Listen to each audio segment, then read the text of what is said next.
यह समाधि दिवस महान पर्व है। दुनिया के जितने पर्व आते हैं वह आके चले जाते हैं, लेकिन एक पर्व यह ऐसा है जो आया है और जब तक जो जो साधक रहेंगे मुक्ति की प्राप्ति नहीं हो जाएगी, उसको यह अवसर पाने की हमेशा लालसा लगी रहती है और लगना चाहिए।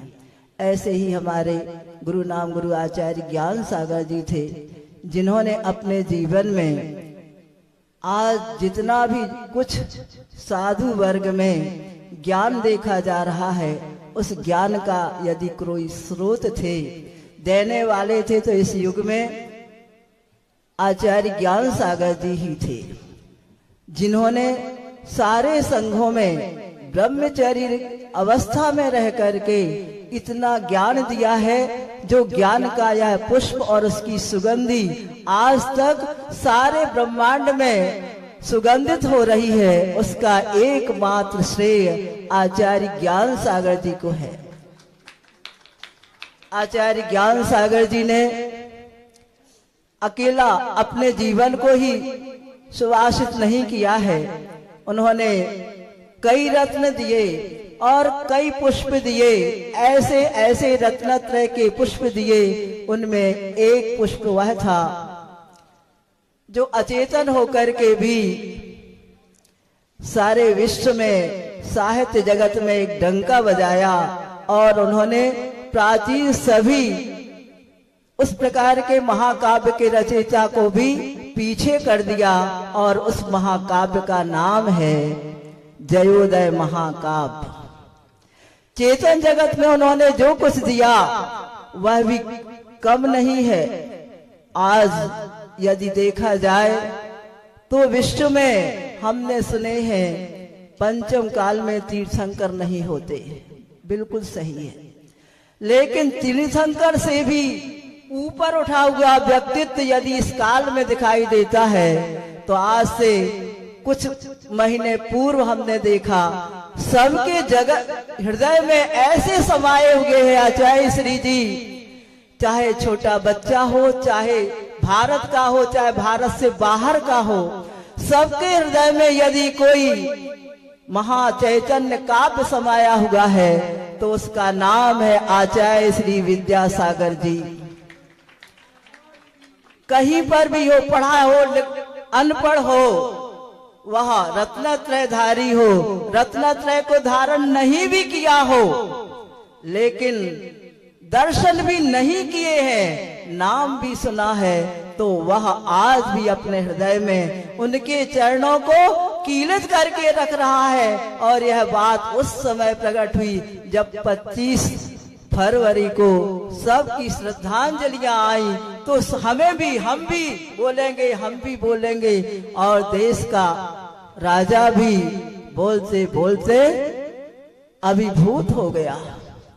उसको नहीं मालूम था, उन्होंने स्वयं कहा कि मैं अभी 5 तारीख को दर्शन करने गया, मुझे नहीं मालूम था कि, और इधर उधर झांकने लगे, क्यों इतना अंतर में, किसके प्रति, एक रत्नत्रयधारी के प्रति, एक वात्सल्य मूर्ति के प्रति, एक तीर्थंकर का तो 3 लोक में एक अधिपात्र होता है उसका, लेकिन आचार्य श्री का तो ऐसा व्यक्तित्व रहा जो आज भी कोई उसको भुला नहीं सकता, और ना कालांतर में जब तक सिद्धत्व को उत्पन्न नहीं हो जाएंगे ये आत्माएं, तब तक उनके उपकार को भुलाया नहीं जा सकता।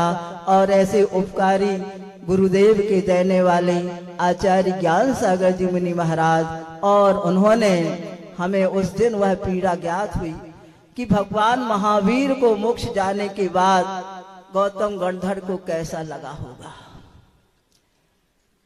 और आचार्य ज्ञान सागर जी का आज समाधि दिवस होने के पूर्व जिस समय समाधि हुई होगी, उस समय आचार्य श्री को कैसा लगा होगा, यह बात सबके हृदय में ऐसी कीलित होकर रही है। और वह ऐसा व्यक्तित्व था जो मात्र शब्दों से नहीं जुड़ा था, जो अपने चैतन्यता की गहराई में जाकर के सबके हृदय पटल में समा गया था, ऐसा वह व्यक्तित्व को देने वाले। और उसके बाद आचार्य अभिनव आचार्य, परंपरागत अभिनव आचार्य श्री समय सागर जी मुनि महाराज ने वह हम लोगों की वह दुख और पीड़ा को आचार्य श्री की आज्ञा स्वीकार करके आज वह शांति या कुछ भी परंपरा में बढ़ने के लिए मार्गदर्शन दे रहे हैं। ये हमारा आचार्य श्री की महान करुणा पहले भी रही, अभी भी है और अंत तक रहेगी। इस समाधि महोत्सव पर्व पर हम भी आदि व्याधि से रहित, उपाधि से विरहित अपनी समता को जैसा आचार्य ज्ञान सागर जी ने और आचार्य श्री जी ने धारण किया। आचार्य ज्ञान सागर जी को तो आचार्य विद्यासागर जी मिले थे और उन्होंने अपने जीवन में पहली की कोई समाधि कराई थी, तो ये कहना अतिशयोक्ति नहीं होगी कि उन्होंने अपने पट्ट शिष्य की समाधि सर्वप्रथम कराई थी। और ऐसी समाधि, ऐसी जागृत और ऐसी सावधानी पूर्वक उन्होंने यह दिन देखा था और उस दिन को आचार्य श्री ने इतने बड़े संघ को, इतने बड़े समुदाय को किसी भी प्रकार से फीलिंग नहीं होने दिया, संवेदन नहीं करने दिया कि आचार्य श्री आखिर कर क्या रहे हैं।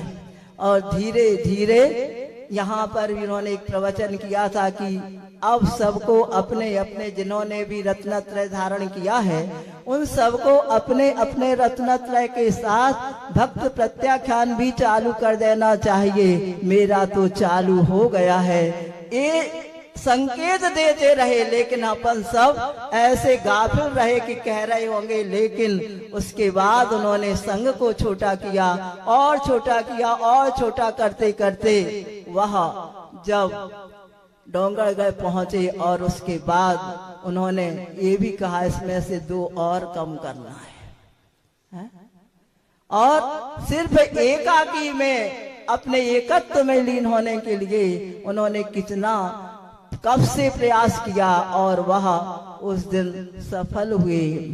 अष्टमी के दिन 17 फरवरी,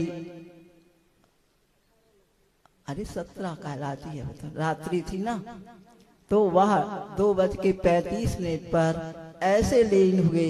एक वह दृश्य देखा कि एक महाराज जैसे संबोधन करते हैं, छपक के लिए संबोधन कर रहे हैं, आचार्य श्री आप सावधान तो हैं, और उनकी अंगुली देख रही है 3 यूं यूं हो रही है, कितने सावधान। और उसके 2-5 मिनट बाद ही अंतिम सांस ली है। ऐसे सजग प्रहरी के प्रदाता आचार्य ज्ञान गुरु नाम गुरु ज्ञान सागर जी महाराज, उन्होंने क्या दिया?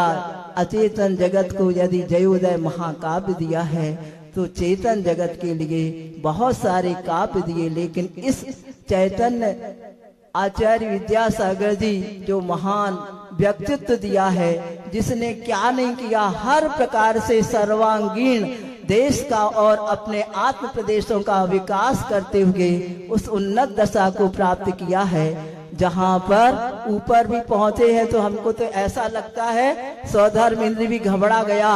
ऐसा कौन सा व्यक्तित्व आ गया जो बिल्कुल तीनों लोकों में खलबली मच गई।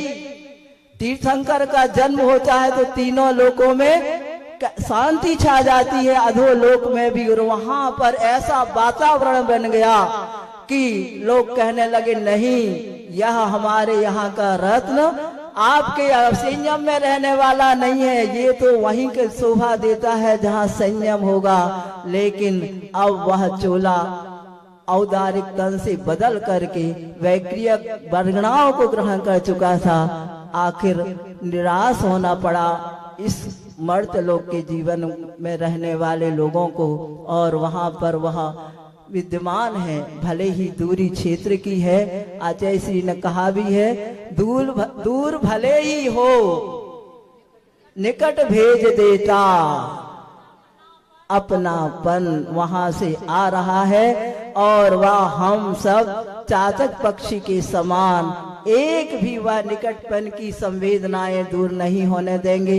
इस प्रकार की भावना के साथ आचार्य ज्ञान सागर जी को, आचार्य श्री विद्यासागर जी को हम यहीं से नमोस्तु करते हुए आचार्य अभिनव आचार्य परंपरागत श्री समय सागर जी से बारंबार नमोस्तु करते हुए